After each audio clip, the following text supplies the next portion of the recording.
Hello everyone!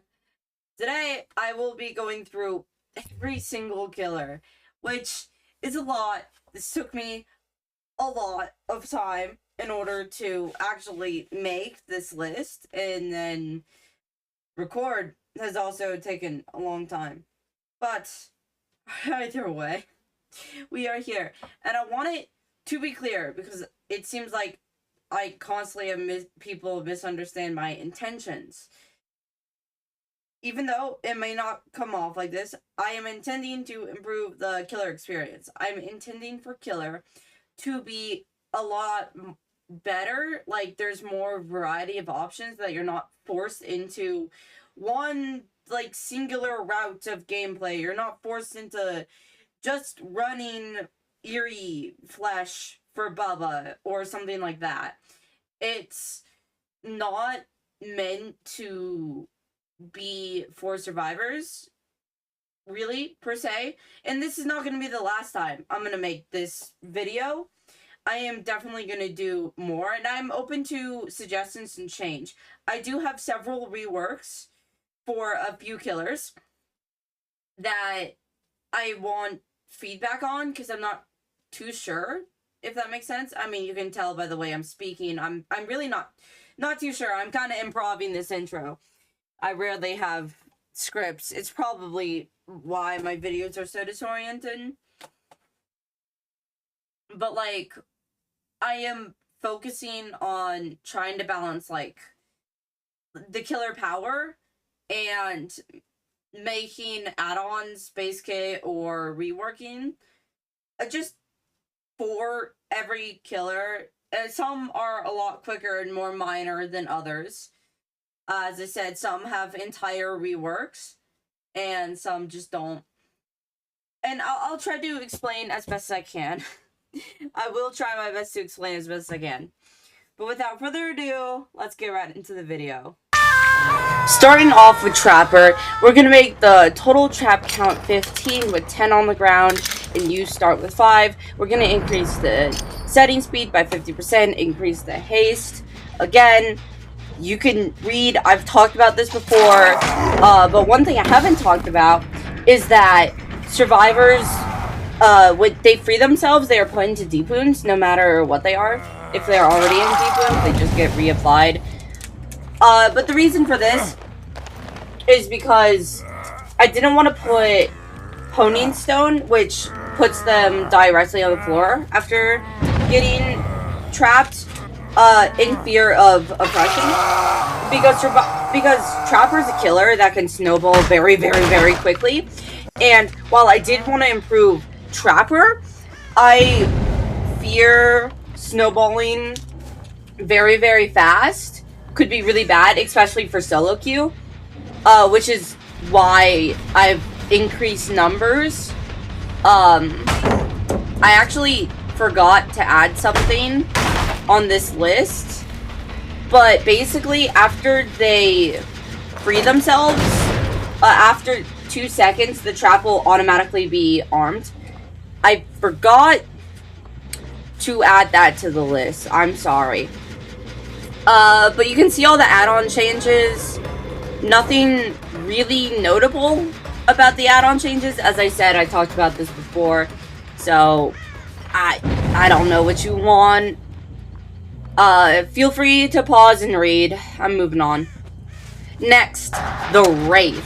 So, the reason why uncloaking time is decreased by 12% is that, if you didn't know, when you're directly on top of the survivor, when you uncloak and swing, once the, like, the haste from uncloaking is over, you can guarantee to hit them every time. That type of consistency is what I would like to see, which is why I'm only doing this to buff Wraith, just to make him more consistent. The fact that he has a ton of purple add-ons that are all pretty useful, making it so that you can use more add-ons rather than just the uncloak add-on, and then the uncloak add-on, and then the uncloak add-on, because it's his best add-on and it's pretty vital, so that's why I just reduced the rest by half.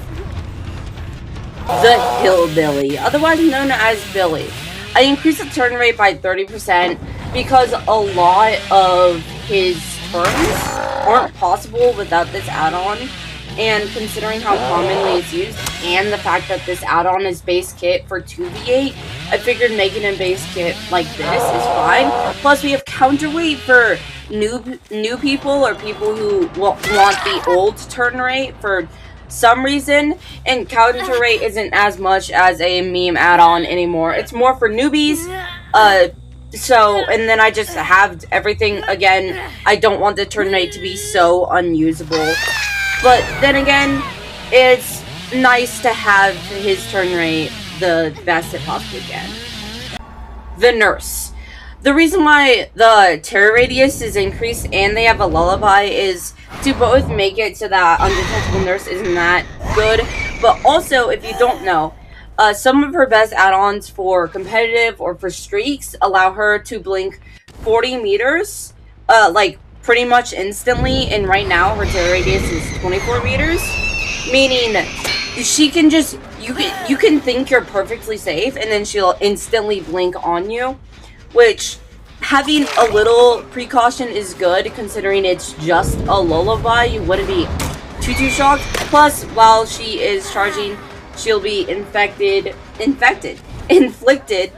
with blindness, a common thing, and I trust Super Elf. I trust people who play Nurse to say having them blind would be a great nerf to Nurse, so that's what it is. So, originally this is actually an add-on that he has where you can cancel his Evil Incarnate early. I mean, I haven't reworked the add-on. I haven't reworked several add-ons, especially because this is more of a video to show ideas. But being able to cancel early to get a little bit stealth, like to be able to stealth up onto people, can be important, especially because he's a stealth killer, and his stealth is part of his killer power. So that's why it's in there. Whenever survivors crouch, they give killer instinct. The reason why I have this is because if you didn't know, while you are crouched, you can wipe away the traps, which is the reason why Hag is super bad. Partly because she's 4.4. I don't really have a preference for 4.4, but it's fine if she's 4.4. But, her killer power being entirely erased when it comes to crouching, can be very problematic, and this does just give info. It means you can put it on, like, choke points or stairwells, and even if they crouch past, you know where they are. You can't get to there quickly. You don't have undetectable or anything like that. It's just something to help get her a little bit more info. The Doctor. The reason why the Doctor is pretty bad, if I know this is a lot of words are on your screen. I hope you can read those words. But pretty much what I did is I made the whatever it's called, the Iridescent King and Iridescent Queen add-ons. I also made Calm, the add-on Calm base kit. And that's just because Doctor is fun, and making his best add-ons base kit is really makes him a lot funner.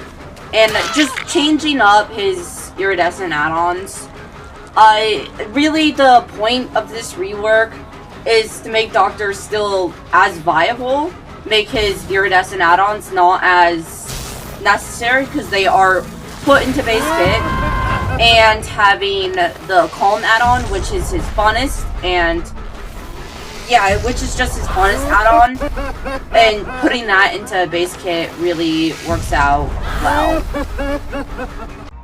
The Huntress. The reason why the Huntress is like this is because we put soldiers, putty? I don't even know what that is. I'm just gonna call it Soldier's Foot. Soldier's Foot is an add-on. It's one of her iridescent add-ons. So I reworked it and made it base kit because it should probably be base kit. So she becomes more like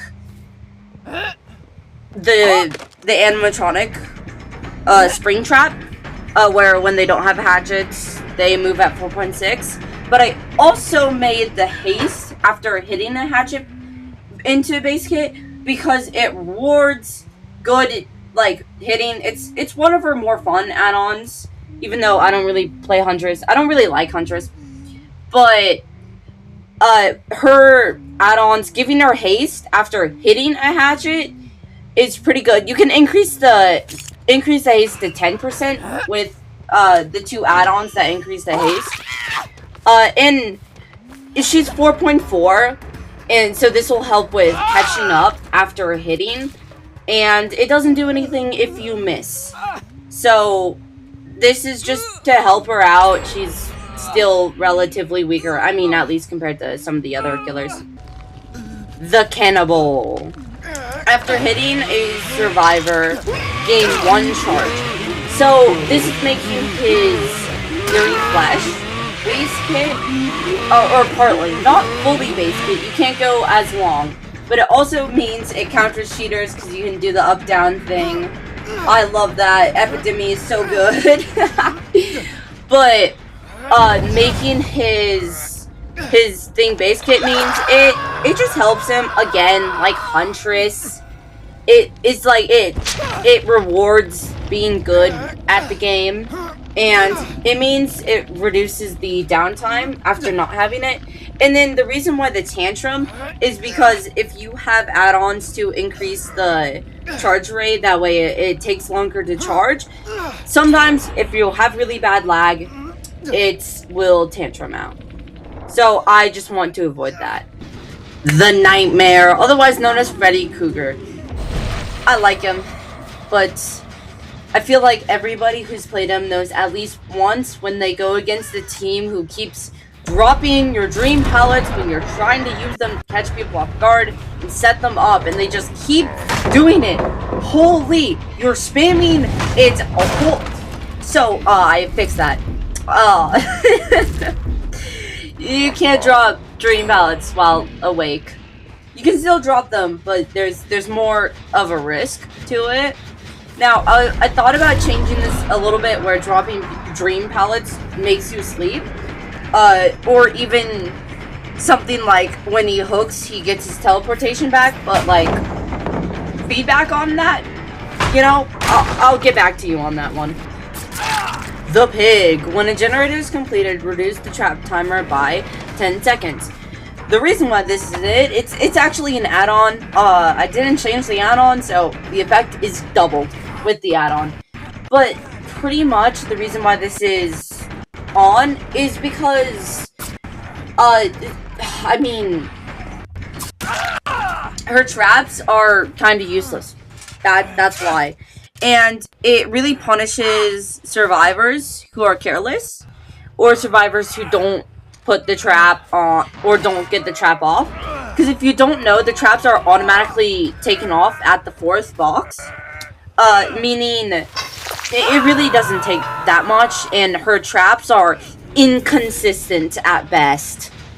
Which is why trap builds exist. And it's why having more than 4 traps also exists.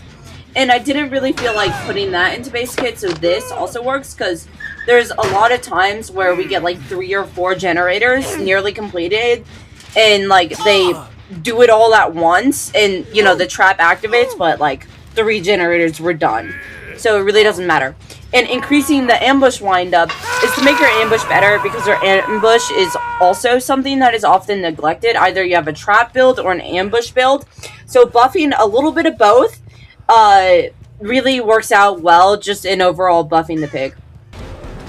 This is one I desperately need feedback on. So the thing about the clown, the problem with him is he's unfun to play against because he seems easy even though he's not that easy. I have a lot of fun with Clown. I have a lot of fun going against Clown. But that's exactly the problem.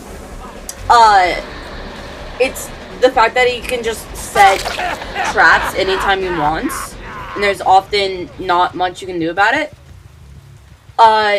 So instead, having the clown have another bottle that gives undetectable and elusive.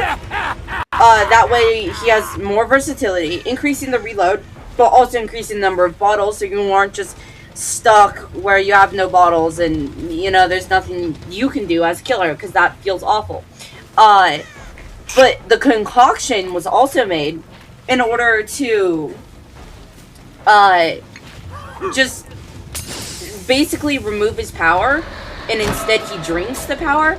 I've been thinking about just completely reworking his power where he drinks all of his effects rather than applies effects onto the ground, but I really don't want to do that because a ton of clown skill expression comes into throwing the bottles and like positioning the bottles in a good way. So giving him a way that gives him a short, well, I say short, but it's a minute long, where he gets a boost, but he also, like, doesn't have it. And even though he does get a boost, he can't throw his bottles, so he becomes an M1 killer, like, more of an M1 killer than he used to be. I need feedback on that. I'm not too sure. All these reworks I do need feedback on. The spirits. The reason why I have the ability to return to the husk is because she's good, she's strong, but someone like me who is terrible at tracking survivors, I use her ability more for movement than actually in chase, and giving her an option to return back to the husk is decent. I'm not really sure for the add-on rework though. That one might need some changes. But making her return to the husk, now it is further than 24 meters away because I didn't want to end up in a situation where it's kind of like Dredge, where it's just a lose-lose.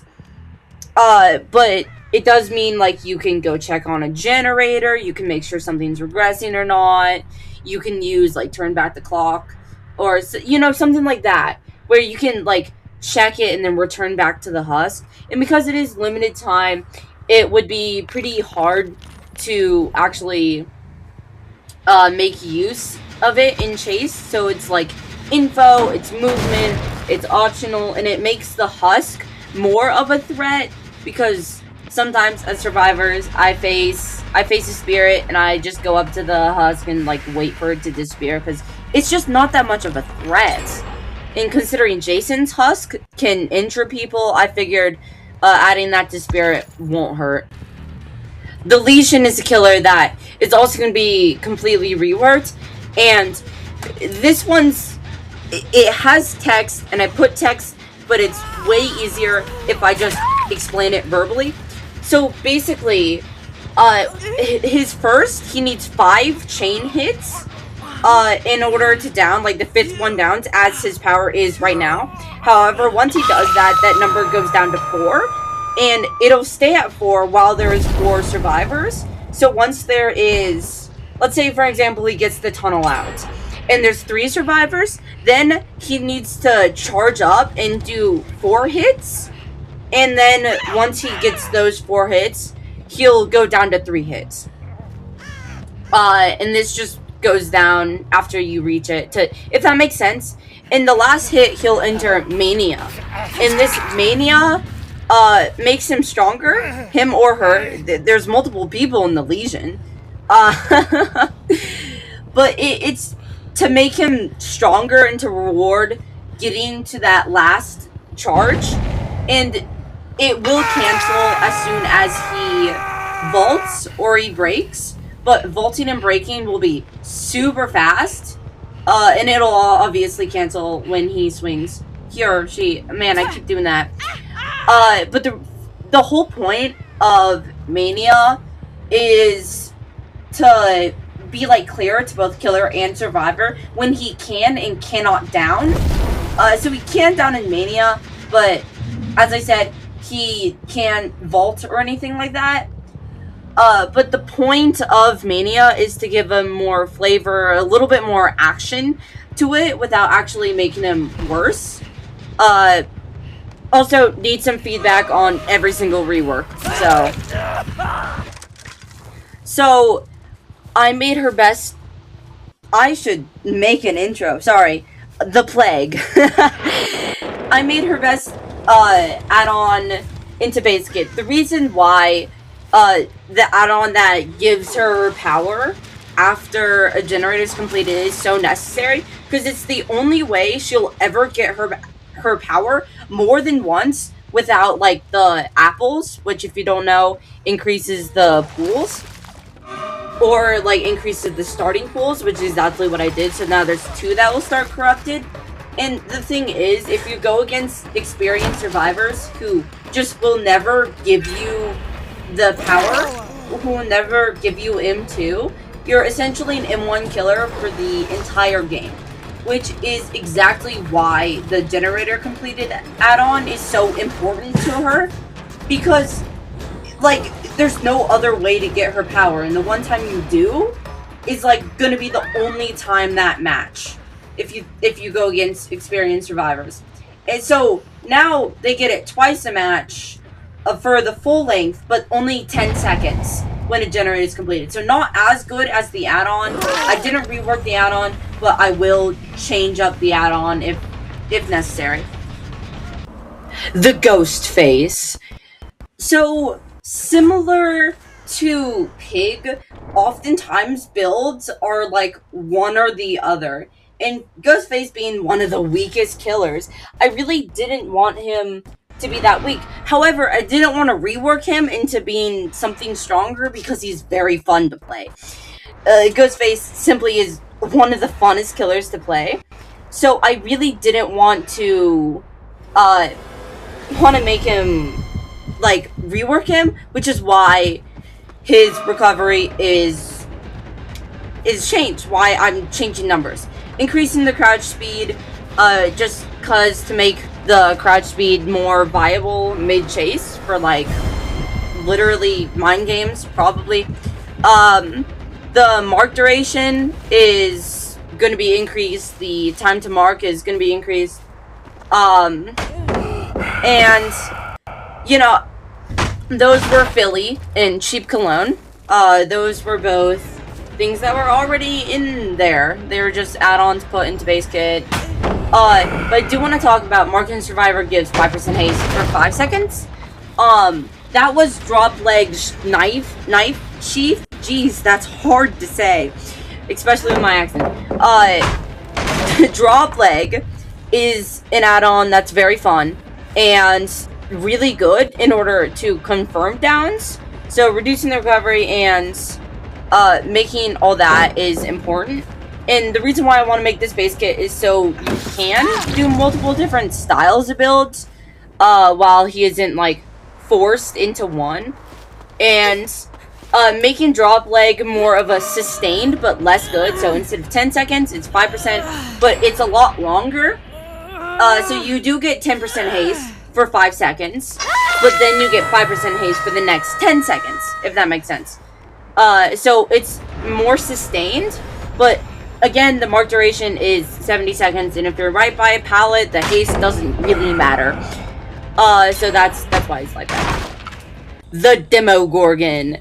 So the reason why we increased the undetectable is because A, it's my favorite add-on. I love having so much undetectable, but it also means he gets a little bit more viability, and, like, there's multiple things to think about. Do you want to put the portal right next to the generator for speed, or do you want to sneak up to the person afterwards? Because you can put the portals anywhere. It does give them that flexibility, and it makes Demogorgen more of a threat to face. And then I reduced the shred cooldown by 10%, because his shred is oftentimes the weaker. Even though his teleport is decently weak, the shred is also pretty weak, considering it doesn't go that far, and even after upgrading the shred where he can curve it a little bit more, just decreasing that cooldown really helps. If you miss and if you hit, you can 2-tap a lot easier. The Oni. So, For the Oni, I changed a lot of speed because the Oni is really, really good. Essentially, the Oni being in power is good. And the game essentially pretty much immediately snowballs as soon as you get power. So making it a little bit harder to get power is a way, and like holding, like not popping the power would make you to be 4.6. Meaning even if you don't use the power, getting to the power still buffs the Oni. And I think it's just a good way to hopefully balance Oni a little bit more. Both increasing his demon dash, that way he's a little bit faster, but also just making it so that it's a little bit harder to get to his power, but once he's in power, he's still good, and he's still a good killer. The Deathslinger. So, the reason why Slinger is, like, in a spot where he's good, but he's also pretty inconsistent is because if missing is a really, really bad thing. If you miss at the Deathslinger, he can be, like, awful. Deathslinger can feel awful if he misses, and he's not that strong of a killer already, so just having him reload faster significantly helps, considering Warden's Keys is an add-on that is pretty much always being used. And Warden's Keys is just the add-on that is almost necessary for him to feel okay. That's from what I've seen. I'm a fan of Slinger. I think he's fine as he is. I can agree that the reload is pretty bad, but it's also his reload is decreased for 2v8. I don't know how much it's decreased because I can't think of that at the top of my head. But, I mean, if 2v8 decreases it, then obviously that's a sign. Also, I want to talk about Horseshoe Iron. Because that's an area add-on that, quite frankly, sucks. So instead, I made Horseshoe Iron be a little bit more like Kanaki's Mark, where he's undetectable while they're in deep wounds. That way he gets prolonged undetectable. I think lingering for 25 seconds, I wasn't sure if that was good or not. I wasn't even sure if 25 seconds would be enough, because if you reduce it, then it can be really bad. However, because they can just instantly cure deep wounds, or you're forced to stay in chase, I don't really know if 25 seconds is good. There's a lot of factors that goes into it, so just making an already niche add-on a little bit better. The Executioner. So walking down people with his M2 that goes through walls sucks to face.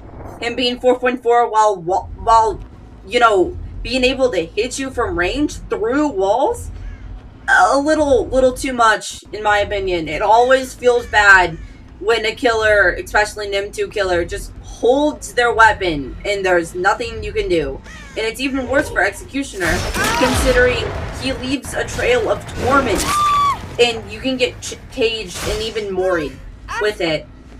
So that's why I made it 4.0.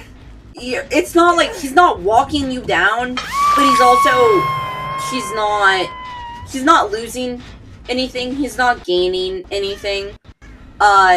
Which in order to remove the movement speed he gets, I just made his power a lot better, or longer, more say. His power duration is 10 seconds, and it used to be 5 seconds.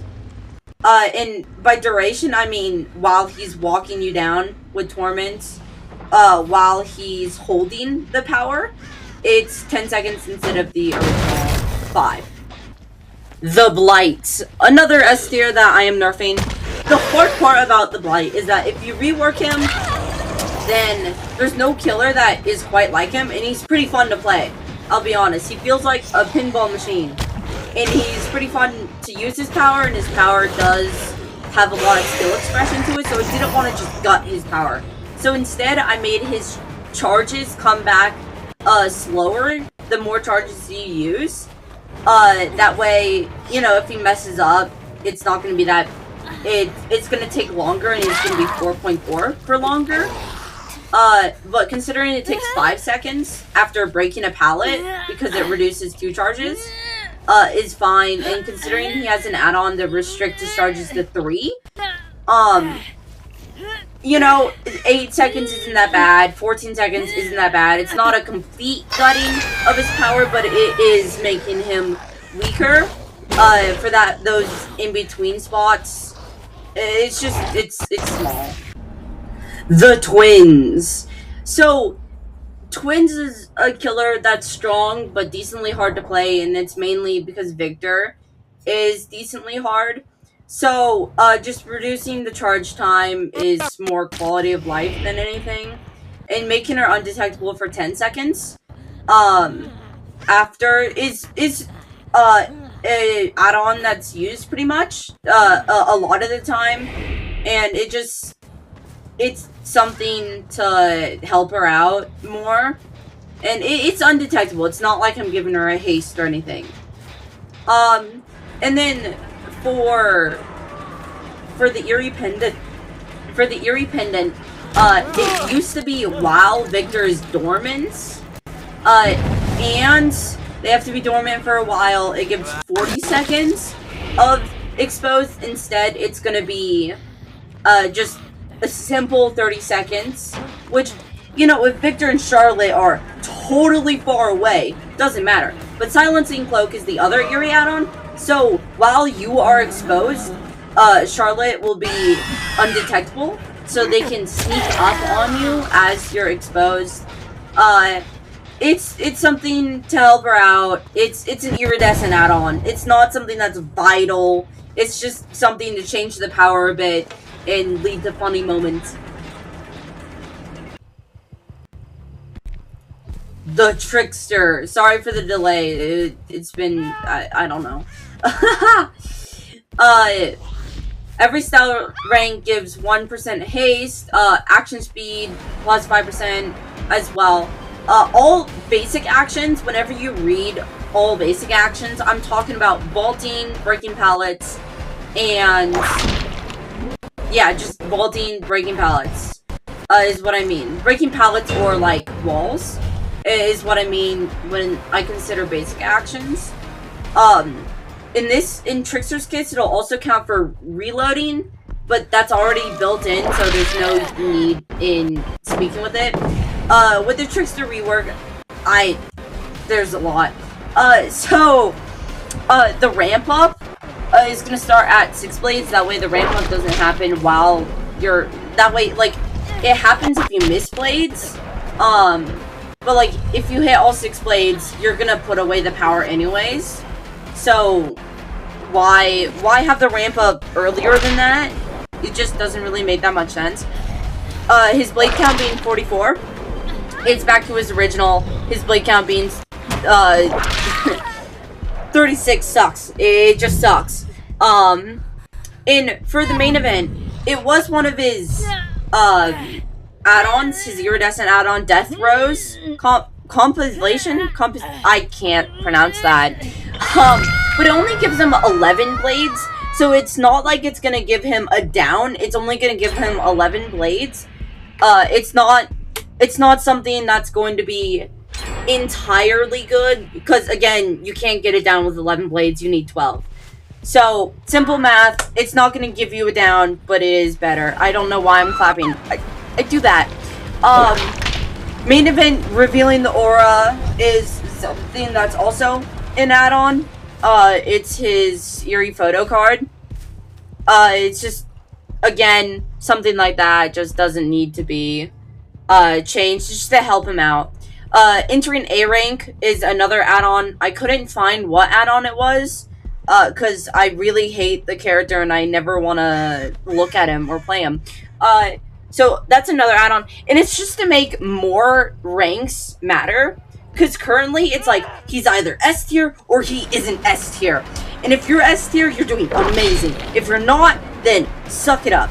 It's just like, the whole point of making his rank ups better and making it so when he's in A rank, or when he reaches A rank, he gets something, is to make the ranks matter more. It's so that it's not either S rank or not S rank. It's just to make him a little bit better, and to actually encourage rank ups that isn't, or just encourage ranks that isn't S tier. And then when hitting blades further than 32 meters, that one is subjective to change. I'm willing to change that. That one's really hard.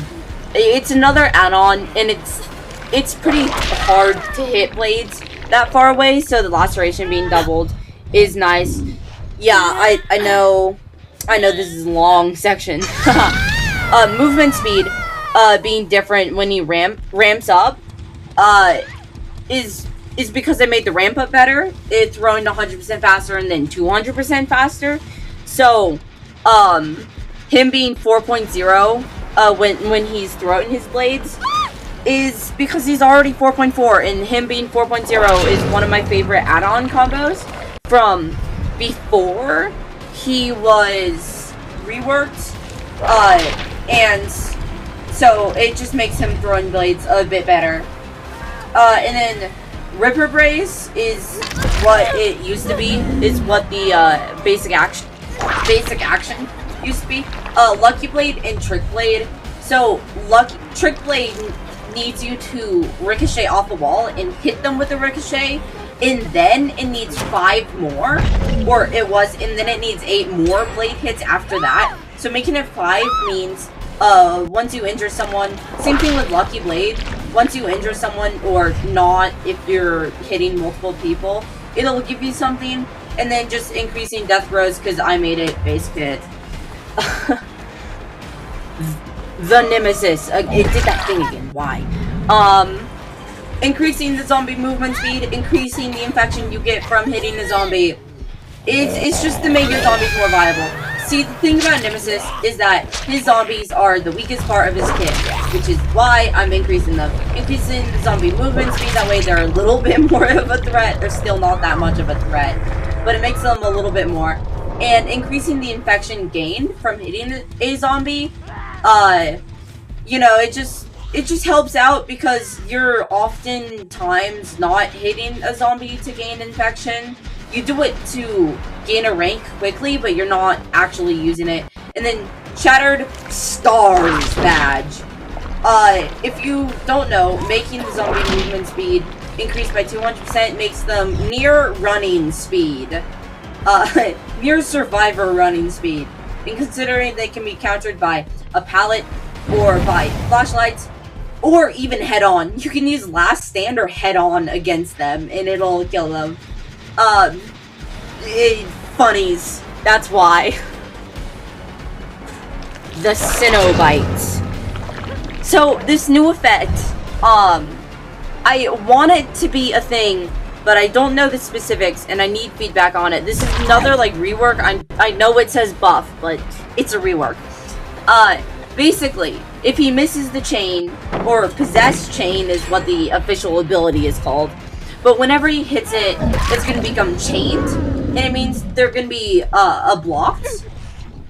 And, I mean, survivor counterplay, but it also just means there's more you can do with the chain rather than just chaining the survivors. Like, either you go for the box or you chain survivors, and that's about it. So having him being able to chain up things like lockers, windows, generators, things like that, it's just really cool and just adds on to his list. And I know he's not in the game, but hey, if they add this and he does come back to the game, a lot of people are going to be happy, specifically me, because I don't have Cenobite, otherwise known as Pinhead. The Artist. This is another one of my favorite killers. And Severed Hands is the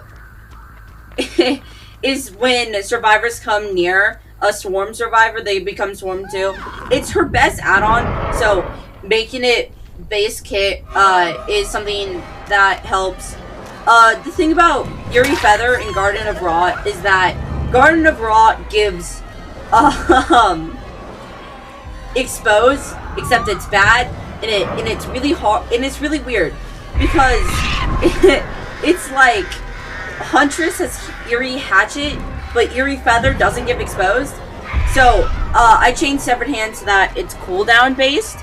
And then, for Iridescent Feather, I made it so that they're exposed while they are swarmed, instead of when they're after being swarmed. And for Garden of Rot, I just made it's just what Eerie Feather used to be. There's nothing much to Garden of Rot, except for the undetectable lingering, which it didn't used to. The Onryo. I like the Onryo. It's one of my favorite killers, and I'm not even gonna hide it. But the thing about Onryo is that oftentimes bloody fingernails, which is what gives the speed boost, is pretty necessary, because without it, it just feels awful. It feels so bad without it. So, which is why I made a base kit. And then increasing the radius is another one. It's just her best add-on. I just put her best add-on. The problem with Onryo is that if she gets buffed so much, it becomes really hard for her to be out of S tier, which is just because she can just instant kill. It becomes hard to balance her. So while Sadako is demanifested, allowing her to phase through things, this apparently, from what I've heard, she was originally meant to have this effect, but they couldn't figure out how to code it. But they figured out how to code it for both Jason and the first, so I'm willing to bet they could apply it to Sadako while she's demanifested. That way, she was supposed to have it anyways. And then hooking Survivor, giving a stack of Condemned, that was originally the ring drawing. That's what that originally was. But I figured putting it into base kit doesn't hurt, because, you know, if you let people get tapes, they're already doing pretty good. You're not really meant to let people get tapes in the first place, so even if they do, just helps out a little bit. And then I reworked ring drawing and bloody fingernails. I do not know how strong bloody fingernails or ring drawing will be. But you can read the rework, I'm not going to stop you. I'm more concerned about strength, but again, I don't really know how strong that would be. I would need feedback on that one. The Dredge. So, injuring survivors already makes Nightfall go down faster. And him being in the locker increases the charge rate of Nightfall, but most people don't actually know you can do that. And it's oftentimes a waste of time to do it. So I just made injuring people and like spreading out injuries better for Nightfall, and just making him while he's in a locker and just sitting there to make Nightfall come down faster. It's just small to help him out. I could add more to Dredge, but same problem with Sadako. Could be incredibly strong if I just keep buffing Nightfall. So instead, getting them to Nightfall I figured was good enough. The Mastermind.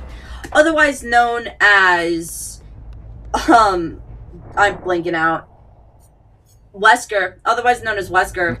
The Mastermind is, I mean, I don't know how to describe him.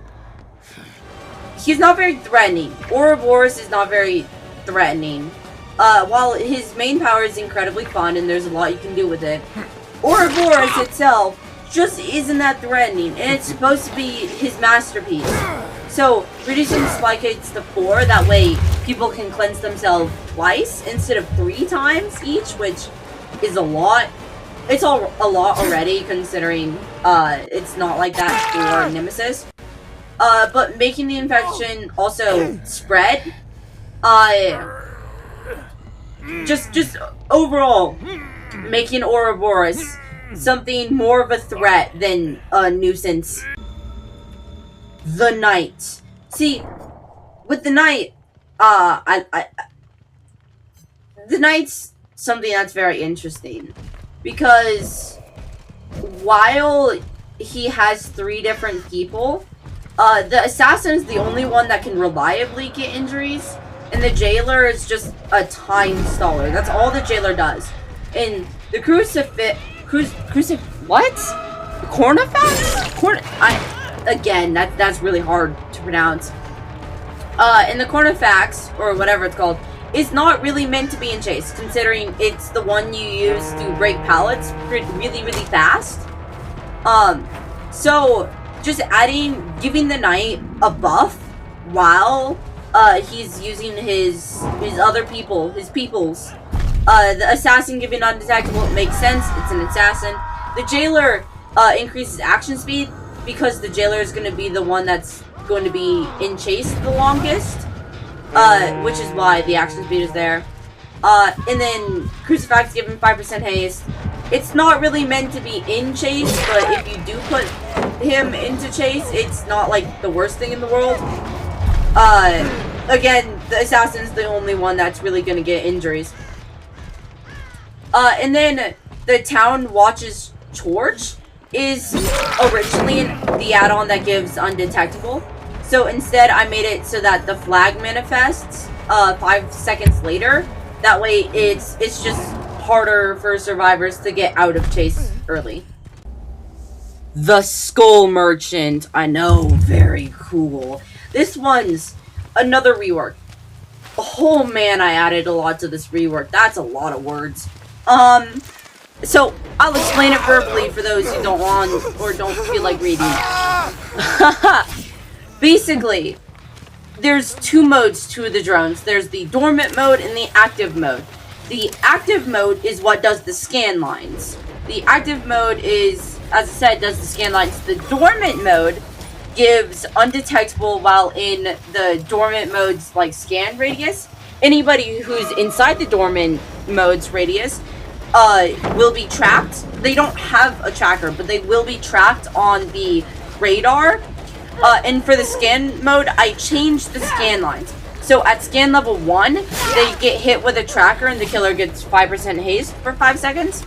The haste is important.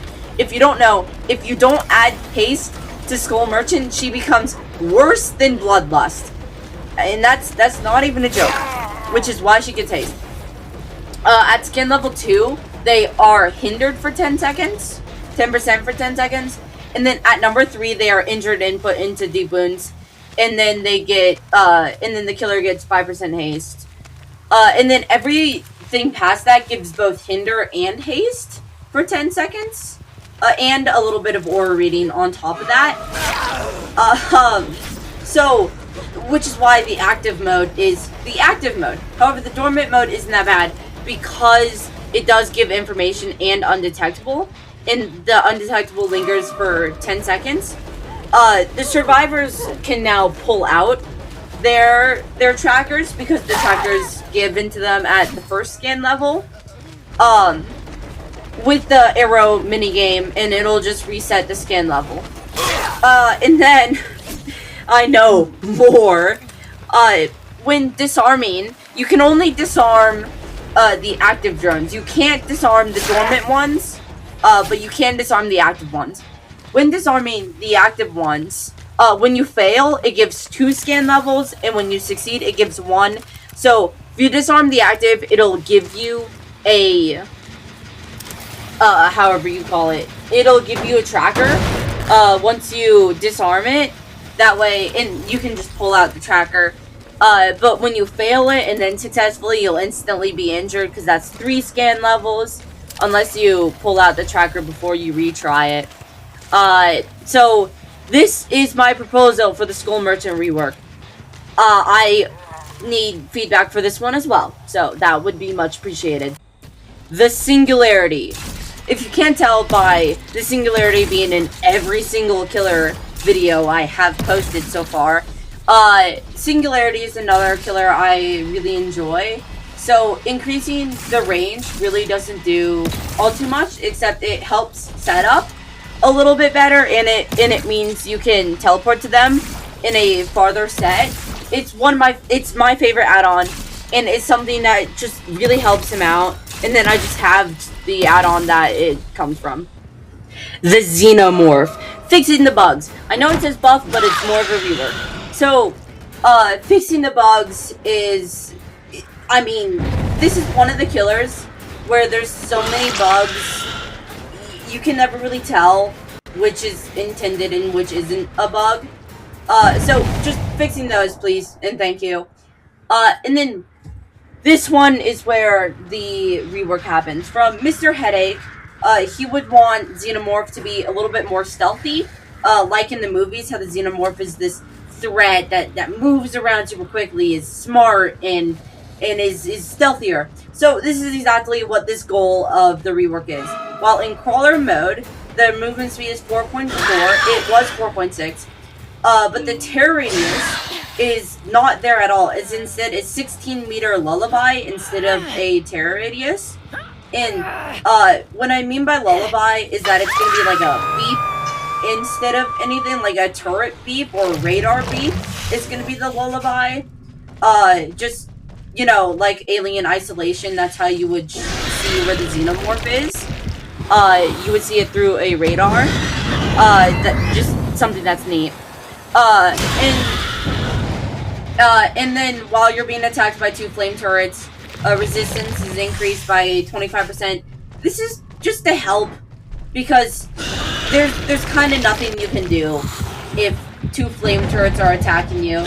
So increasing that time before you get out of crawler mode, maybe you can get 1 or 2 hits in before you're forced to go into Walker. Once you are in Walker, the terror radius is 24 instead of the 32. The movement speed is faster, however. They will be 4.6 instead. And they're known, but they don't have the range. But they are 4.6, so that is something.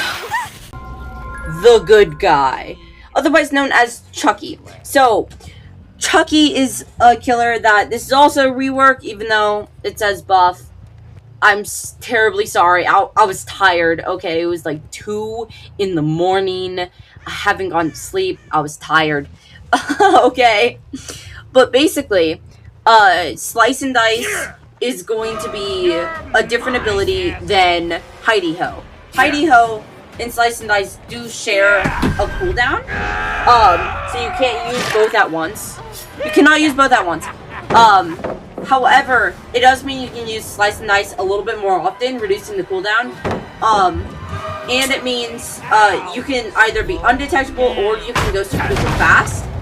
And that just gives more options instead. You can manually exit Hidey Ho. I mean, you could do that already, except manually exiting Hidey Ho will just completely reset the cooldown. But I also doubled Hidey Ho, the duration. I don't know why I didn't add this, but you can see like the imaginary footsteps around survivors. That's because Hidey Ho no longer has the super ranged effect, so being able to sneak up and like know where people are to sneak up is much more important with Hidey Ho, because I just separated that. The unknown.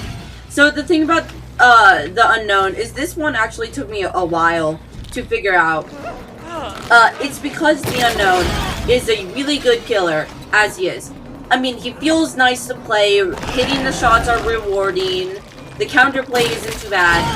So instead, I made it so his decoys now track survivors, like turn their head and turn their full body to track survivors when they are within 5 meters. This not only gives the killer information, but it makes him much, much creepier and more like the unknown. Like, is that a decoy? Are you sure that's not just the killer using Insidious instead of a decoy? It's just gonna be a whole lot of fun and just make him more creepy. Give him that creep to him. The Lich. So, the Lich, again, I had problems buffing him because on one hand, his spells is like a fine. His spells are, honestly, they're pretty balanced. They're fine. They feel good. So instead, I made his chests a little bit better, where one mimic chest always spawns, where if you don't know, if you roll a natural 1, a mimic chest will spawn, and for the rest of the match, that chest will be a mimic. So just having that sense of danger, that dungeon crawler, where you can either get a really good item, or you can get like a okay item, but there's also that chance for the mimic chest. And there's also a chance to roll in that one and have multiple mimic chests out there. Which is just, you know, it's not gonna affect like comp, because you can't open the chests in competitive, but it's just to make it more interesting, and because the mimic chests don't do damage unless, you know, you fail the skill checks. It's just something to stall time. With the mimic chest, I mean, I don't know what there is. I don't know much how else to say it. There could be some add-ons with it. The Dark Lord. So, like a lot of these killers, you can tell I was getting tired. The Dark Lord is a killer that's also pretty hard, so I just made the transforming cooldown less, and like the time it takes to transform also less, just to make him feel a little bit smoother. And as someone like me who likes to constantly shift forms, with like just the reward shifting forms rather than going into dog and then staying dog and then staying dog, I didn't really want to make his each form have some form of buff like I did the knight. So instead I just made the transforming better. The Houndmaster. Fixing the bugs. This is a killer that's way heavy affected with the bugs. I should have had fixed bugs for twins as well, because there's just a lot of bugs with twins. Twins, Xenomorph, and Houndmaster all are killers that have so many bugs, it's really hard to tell which one's a bug, which one's not. So fixing the bugs is something that's really important for Houndmaster. For example, if you fall, like, through floors, you just can't use your power. That's a bug, by the way. It's not meant to be like that, but if you drop floors, you can't use your power. You know, it's just, there's so many bugs with Houndmaster. They're in a fine position. Houndmaster's in a fine position. It's just, there's just too many bugs. The Ghoul. Or Ew. I don't know why I said it like that. I'm sorry. Otherwise known as Kanaki. The Ghoul, I just increased the range by 1 meter, only for leaps. That way, like, the bites aren't changed. But again, he's also one of those killers that are in a fine position. He doesn't really need that too many changes. So, making the leaps just 1 meter added on to that. Congratulations. He's very slightly changed. The Animatronic, otherwise known as Springtrap. You know him, we love him, our Goofy Goober.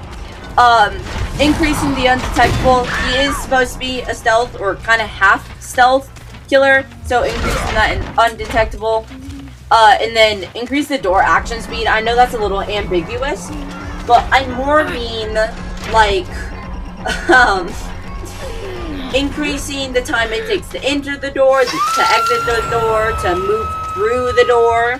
Just increasing the action speed. I didn't really know how else to put it. So, sorry if it's ambiguous. The Krasue. Krasue is my favorite killer. Currently, not of all time. I really liked Trickster before he was reworked. I really liked Main Event Trickster. But the Krasue is my current favorite. So, of course, I had to change them. It's more of a rework than it is a buff, but it is also a buff. So, firstly, Hogan Survivor decreases the leech grade by 1. The problem with Krasue is that her leech is not very good. Leech 2 is passive. There's nothing you can do to speed up the leech process. So, if somebody is leeched 2, like if you slug them for a while, because slugging's pretty decent on Krasue, it means that if you take the time to actually get the leech grade all the way up to number 2, it won't completely go away when you hook, but like 90% of situations, they're going to be in leech grade 1, and it's just going to go away when you hook anyways. So it effectively does the same thing, but it just makes it a little bit less punishing. Headlong Blight being 14 charges instead of 12. Just my favorite add-on. It's called Luckless Mouse, if you don't know, if you want to look it up. But it just makes, it's increasing. If you don't know, each charge is 1 second, so it makes her be able to use Headlong Flight for 14 seconds instead of 12. It's 2 seconds, it's a minor change. The growing fungus no longer passively spawns. This is the big one. So, if you don't know, every 90 seconds, there will be passive fungus spawns, or mushrooms, or shrooms to simplify it. These shrooms spawn whenever the killer transforms. There's a maximum of 6. The round starts with 5. It's just these shrooms spawn naturally, meaning if you're slugging and you're doing a really good job slugging, like, what? You can't force the shrooms to go out. Like, it's just not possible to get every single shroom out of the map because they passively spawn. So instead, the corporeal weave, aka when she transforms. When she transforms, it'll spawn a mushroom. When a survivor is hooked, it'll spawn a mushroom. When a generator is completed, it'll spawn a mushroom. Which happens often. So, you're gonna get a ton of mushroom spawns. To help balance this out, there can be a maximum of 8, so each survivor can have 2 mushrooms. And the trial will start with 6 mushrooms. So, you're only 2 away from the max, and everybody can get a mushroom as soon as the trial starts. And with the headless chicken, which everybody starts infected, it means that the trial will start with 8 mushrooms instead of 6. And then the increasing the passive growth rate, as I said, the passive rate just can't be changed, which is why I'm increasing the passive rate. And then and then we just decreased the cleanse rate by 8%. This was an add-on that I thought of changing, but I ended up deciding it didn't need to be changed. So just 8%, it's not that much. And then Leech 2 now is shown to the killer. So if you are at Leech 2, not only will you be broken, but the killer will also be able to see where you are. So it just incentivizes getting into Leech 2. Wriggling Parasite, I know that says 45%. It's meant to be 4.5, I think. Yeah, it's meant to be 4.5. I don't know why that's 45%. I'm so sorry. There's a lot of mistakes in here. But it just, this one used to be the 16. But because I made it base kit, instead it's just gonna be 4.5% passive growth per infected. That way it incentivizes being infected. And then crumpled sheet music, it kinda sucks. So making it partially base kit, I don't know, I don't think I added this to the list, but hitting a survivor with the leeching gland, otherwise the when she screams and the thing that bounces off the wall, it'll automatically add 4 charges, I think. I made it 4 charges. I don't know why it's not on the list. I'll also have to change that. No, I see it. Actually, never mind, I'm stupid. But, because I made crumple sheet music partially base kit, I just buffed it, because, you know, it's partially base kit instead. Usually I have it, but instead I just decided to buff it. The First, otherwise known as Henry. because we can't save the Lich or Vecna because there's 2 of them. So, Henry, he's in a fine position. I thought about adding the chest piece add-on, which you can look up if you want, into base kit, and that was an idea I had a lot, but I realized it would be either too strong or too hard for someone who's new to the game, and because he's fairly popular, I just decided to instead make him so he can see where the clocks are. That way he actually knows, because oftentimes when I'm playing him, I have no idea where the clock spawns. So either you memorize the spawns or tough luck. So him being able to see the clocks just helps out that little bit. The Slasher, otherwise known as Jason. I don't like Jason. I hate him to my core. But because he is one of the most beloved, I didn't want to nerf him. Because he is one of the most beloved, even though this is kind of a nerf. So, the pushback he gets with his spike, if you are injured, you will just get downed no matter what. Which is not like that for, Wesker. For Wesker, even if he throws them, if he doesn't hit a wall, they will not be, injured. Which is, just sucks. Jason being able to do that, but not Wesker, power creep is what I'll call it. So instead, it'll just impale them and put them into deep wounds. Impaling, if you don't know, in order to get rid of it, they get 10% hinder, and while they are impaled, you get wall hacks. And if I'm not wrong, the add-on, the mug gives 13% haste when they do not hit the environment and increases the range. So it makes that add-on a little bit more useful because it means that they will hit environments more often than not. And if they don't, they are impaled, you get 13% haste. So it just makes that add-on a little bit better. Wow, we actually got through all that. So little outro. I might be cutting back the work because I don't want to be overworked, and that being overworked sucks. So thank you for sitting through. I do want to hear suggestions. I will be doing this more than once because I do want to hear suggestions, and I want to actually propose my ideas. I want this to be more of a community thing, so I do want to hear input on anything, especially the reworks. I will hopefully get to add-ons and look at all the add-ons. I will look at perks as well, don't get me wrong. I'll look at global effects as well, and maps. And there's this new item I wanted to be introduced. And well, not item. It's not going to be an item. It's going to be something that's like a totem or like a chest that impacts the game. That's for Killer and Survivor. So a new, like, objective. A new side objective. That's going to be much stronger than like, totems. I am not sure how to implement it right now. I'm thinking about it. And I don't really have concept art for it or anything. But something to spice up the game.